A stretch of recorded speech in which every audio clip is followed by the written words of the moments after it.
7 वचन है जहाँ स्त्रियां 7 वचन मंगी अपने पतियों से। 7 वचन में एक वचन सब ले आता। कौन सा वाला वचन याद है? व्रतोद्यापने यज्ञदानम, ये तो सब भुला के, लेकिन एक वचन जरूर हुई, कुटुंब भरणे पशुपाना वामांगमाया दित्तदत्तदीयम। आय वे, आप जो भी पैसा कमाओगे वो मुझे बता के, मुझे पूछ के खर्च करोगे, तब मैं आपके वाम भाग में आऊंगी। पहले जब मैं विवाह कराने के लिए जाता था, आज भी एकदम कोई बहुत नजदीक हो तो मैं चला जाता, बहुत नजदीक हो तो, बाकी विवाह कराने के लिए नहीं जाता। तो आज भी जब मैं 7 वचन सुनाऊं तो जिनके हो जाते उनका भी नित्य नूतनताओं को प्राप्त। बहुत ध्यान से सुन, तुम्हारा जद का जरूरत नहीं, तद का मन जरूरत देखिए। 7 वचन में वो वचन सबको पता है, आप जो भी कमाओगे मुझे बता के खर्च करोगे, तब मैं आपके वाम भाग में आऊंगी। और बाकी 6 वचन गोलगप्पा लाइन अप्पा कहाँ लेना दे, बताओ। 3 चीज सब ले आया, भूल गए राज रंग, भूल गए छकड़ी, 3 चीज याद रखे बाबा, नून तेल लकड़ी। बस बहुत तब चक्कर में मुझे हुए, और कुछ है यार, बाकी तो कुछ याद ही नहीं। एक जगह से नोनी की बिहाव हुई और नोनी रोवत रहा विदाई पे।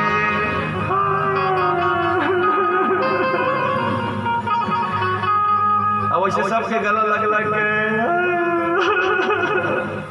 अब बोला देखी तो दूल्हा घरों रोए लग गया। एक जन होकर मित्र जाके चुप चुप पति तक करा दे, काबर रोवत होते हे काबर रोवत, वो पंचायत में छोड़ देखा से रोवत, ये आजे बारोई अबे जाहि तानकाली मोल मोल दाई तो छोड़े लागे मैं रो के कनी प्रैक्टिस कर ले थो खा दे। एक जगह नोनी की बिहाव हुई, और नोनी रोवत रहे बाबू वहां से, तो मित्र रहे चुप चुप पति तक करा दे, हंसत एक काबर रोवत, वो पंचायत में छोड़ देखा से रोवत, ये आजे बारोई काली जुअल ले मोर रोना शुरू हुई, क्योंकि भौतिकता के चक्कर में। हाँ, और जेकर बिहाव बरनी हो ना, वो बिहाव दिन भर खूब हंस ले, वो बार तो कभू कभार हंस ले, बाकी हमेशा नहीं। उलझन में जब अच्छी पत्नी मिल जाए तब तो अच्छी बातें हैं। हाँ, और थोड़ी मॉडलिंग पत्नी मिले ना तो बेटा मॉडल के चक्कर में हाँ तुम्हारा एक्सीडेंट तो जरूर होगा ही। हाँ। इसलिए मैं सबसे कहता हूं अपने बेटे और बहू पे कभी भरोसा नहीं करना। अरे जो तन पे आपका जो शरीर वो आपका साथ नहीं देता तो दुनिया के बारे में छोड़ो। हमारे यहाँ कई विद्वान कहते हैं क्या, सब आपको जो मिला है, आपको जो प्राप्त हुआ है वो केवल और केवल क्या है, बतौर अमानत। घर में बेटी है वो दमाम की अमानत, घर में बेटा है वो बहू की अमानत है, जिंदगी मौत की अमानत है, शरीर शमशान की अमानत है। तो अमानत को अमानत रहने देना, अमानत के साथ अपना मालिकाना हक नहीं जमाना। आप देखते रहना एक दिन दामाद आएगा बेटी को ले जाएगा, आप देखते रहना एक दिन बहू आएगी बेटा उनका हो जाएगा, एक दिन तांडव नृत्य करती मृत्यु देवी आएगी, जिंदगी हार जाएगी। ये जिंदगी तो उनके सामने घुटने टेके देखते रहना, और ये शरीर भी शमशान की राख में मिल के खाक, उससे आगे किसी की आपका होने वाली नहीं। अपना क्या है जिसे तुमने अपना माना। इसलिए मैं सबसे कहता हूँ जब भी बेटे का विवाह करना दिमाग में ये बात बिल्कुल निकाल दो कि मैं बहुरानी लाऊंगी, ये कहना मैं अपने घर में बहू लेके आऊंगी। बहुरानी लेके नहीं आना, क्योंकि हाई फाई सोसाइटी से जब बहुरानी आएगी तो अपना साथ कार लेके आएगी, और जब अपना कार लेके आएगी तो सरकार अपना चलाएगी, आपके सरकार को चुनने नहीं देगी। हाँ, मैं भी आज का प्रवक्ता हूँ, कोई 20वीं सदी का तो नहीं, उम्र भी कोई विशेष नहीं हुआ है। 34 वर्ष के प्रवक्ता है प्यारे, इसलिए मैं आज का हूँ, और ये मत समझ लेना कि पंडित जी पढ़े लिखे नहीं। हाँ, मैं ये कह दूं तो ये बात अलग है, और मैं हमेशा कहता हूं जिसमें ज्यादा फल लगे होते तो वृक्ष अधिक झुका होता। विद्या वेदांत भी नहीं है, विद्या जीवन में भी नहीं। इसलिए कभी भी चिंतन करने के लिए कोने पे बैठो तो अपनी ओर देखना, वाचे वर वर्ष, वाचे वर थाट, वाचे वर एक्शन, वाचे वर करेक्टर, वाचे वर भाव। शब्द की ओर ध्यान दे, स्वयं के चरित्र की ओर ध्यान दे, स्वयं के हृदय की ओर ध्यान दे। हम अपनी ओर नहीं, हम बाहर ध्यान देते, इसलिए आज हम भटके हुए।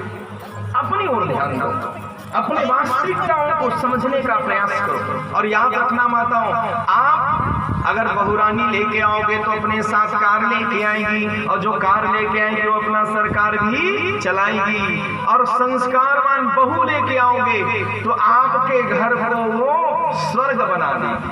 संस्कारवान बहू आएगी।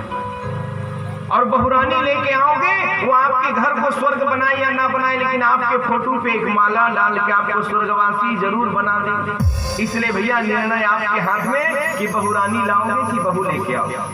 अच्छा क्या लेके आओ, बहू की बहुरानी?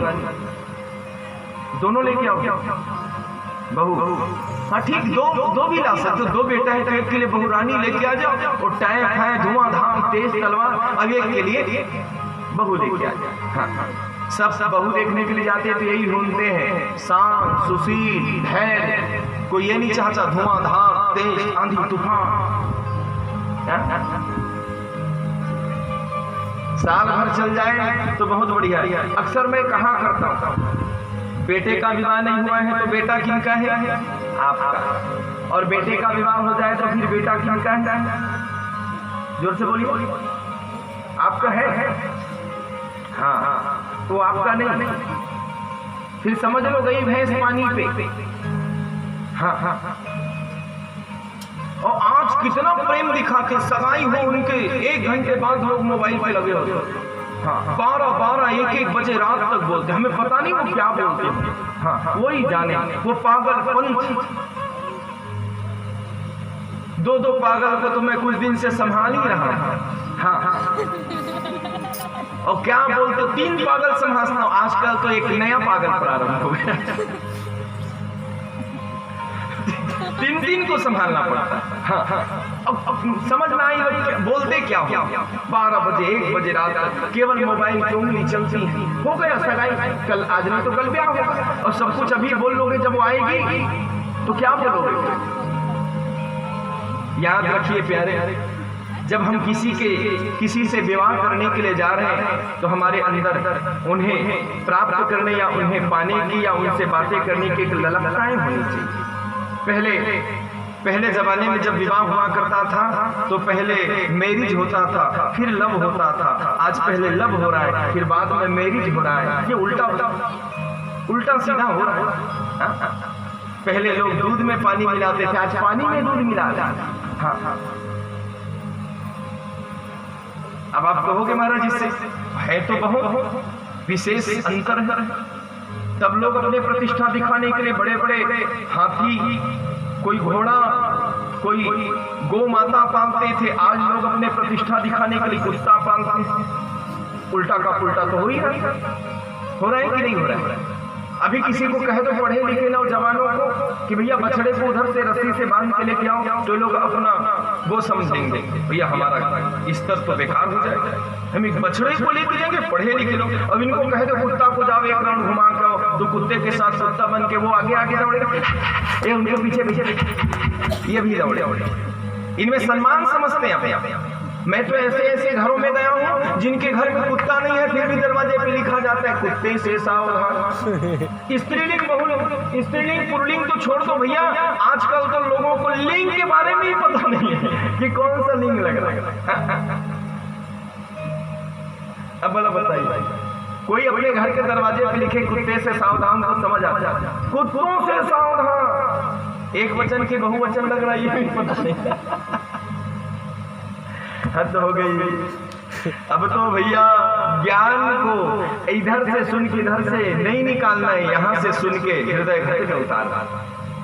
मेरी कथा एक बार दुर्ग में हुई, वो मेरे जीवन का दृष्टांत ही बन गया। प्राय मैं सुनाया करता हूँ। तो एक सेठ जी बोले पंडित जी आपको मेरे घर चलना ही है, आपकी चरण धूलि घर में पड़ जाए। मैंने कहा जब शाम को मैं कथा से जब उठ जाऊं, कथा से निवृत्त हो जाऊं तो फिर मैं चलूंगा। और शाम को अपने ड्राइवर को भेज दिया, वो गाड़ी लेके 4 चक्का लेके आया। भैया बोले पंडित जी चलिए।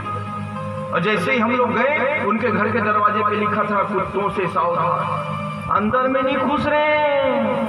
हाँ, क्योंकि हम धोती चोटी लंगोटी वाले कुत्ता दौड़ाए तो दौड़ भी नहीं पाएंगे। हाँ, बाहर हम खड़े रहे और ऊपर से इशारा करे सेठ जी, पंडित जी मैं क्यों नहीं जाऊँ दादा, कुकुर ढीला हो नहीं।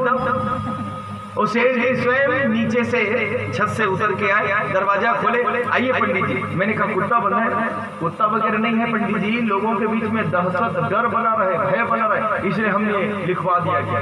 हाँ, मने मन में कहो कुकुर नहीं है, कुकुर से सावधान लिखो, तुमन कुकुर ले कम नहीं हो, बोल के नहीं कहो, मन में कहो। बोलते हो नहीं, 2-4 पैसा मोल देती से नहीं देती, कंपनी नुकसान में चले जाती।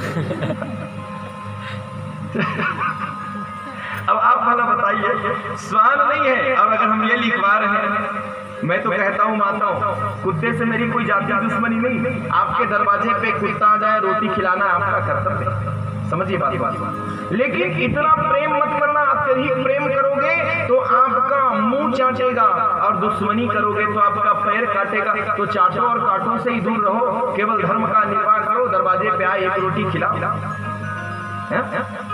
अब आज हम लोग 4 बजे 5 बजे पहत की बेला में श्वान लेकर ही दौड़ते रहते, आगू आगू कुकुर दौड़ते, अब पाछू पाछू आदमी, छोटे और बड़े दोनों दौड़ रहे हैं। ये स्थिति। अब किसी को कहा तो बछड़े लाने के लिए तो कोई लाएगा, बोले हमारा क्रेडिट खराब है। अब क्रेडिट है ही कहाँ जो खराब होगा, पूरा खराब ही पड़ा।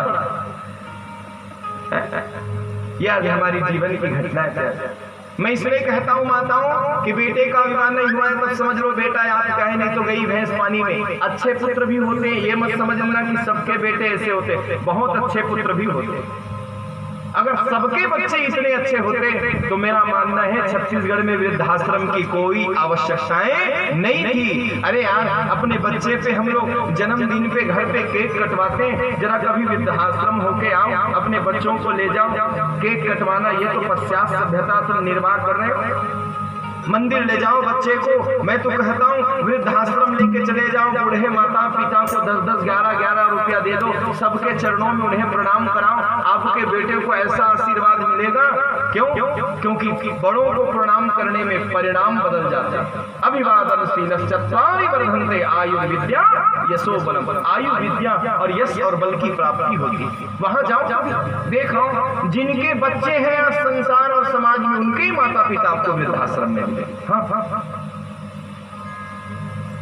मुझे एक बार लोग पूछ रहे थे, बोले पंडित जी गांव में और शहर में आप कथा करते हो, गांव और शहर में अंतर क्या क्या? तो मेरा व्यक्तिगत सोच है, गांव में एक भिखारी को भी साधु माना जाता है और शहर में एक साधु को भी भिखारी माना जाता है, बस इतना ही अंतर है और कोई विशेष अंतर नहीं। गांव में घर में गौ माता अंदर रखते हैं और कुत्ता बाहर रखते हैं, और शहर में कुत्ता अंदर रखते हैं और गौ माता बाहर। ये 2-3 चीज मुझे देखने को मिलता है। हाँ, और कोई विशेष अंतर मुझे नजर नहीं आया। बोलो वृंदावन बिहारी लाल की। आप कहोगे महाराज बिना प्रमाण की कह दिए कि बेटे का विवाह हुआ तो समझ लो गई भैंस पानी में। मैं अक्सर कहा करता हूं प्रमाण के तौर पर, गोसाई तुलसी बाबा रामचरितमानस में लिखते हैं, ससुराल प्यारी लगी जब ते रिपरूप कुटुंब भय तब ते। जिस जिन से ससुराल से जिनका संबंध जुड़ जाए, संबंध स्थापित हो जाए बेटे का, तो समझ लो यहाँ का जो संबंध है वो सब समाप्त हो जाएगा। ससुराल प्यारी लगी जब ते रिपरूप कुटुंब भय तब ते। अच्छा एक बात बताइए, गोस्वामी तुलसीदास जी ने रामचरितमानस में यहाँ तक कह दिया, नारी विवश नर सकल गोसाई नाचहि नट मरकट की नाई। अच्छा ये बात सत्य है कि नहीं है आप लोग बताइए, है ना? आज जैसे मदारी वाला बंदर को नचा चाहे, वैसे आज की पत्नियां चाहे तो अपने पति को नचा सकती। ये मैं नहीं कह रहा हूँ, गोस्वामी तुलसीदास जी महाराज कह रहे हैं। और आपको लड़ाई झगड़ा करना होगा तो मेरे पास नहीं आना माता, मैंने तो पूरा पता ही बता दिया। आप गोस्वामी तुलसीदास जी महाराज के पास जाइए, उनसे पूछिए कि रामचरितमानस की रचना करते समय उन्होंने इतने बड़े शब्दों को क्यों प्रदर्शित कर दिया, क्यों दर्शा दिया रामचरितमानस। नारी विवश नर सकल गोसाई नाचहि नट मरकट की नाई। और आज संसार में यही हो रहा है। अच्छा एक बात बताइए, मैंने आज तक कभी भी नहीं सुना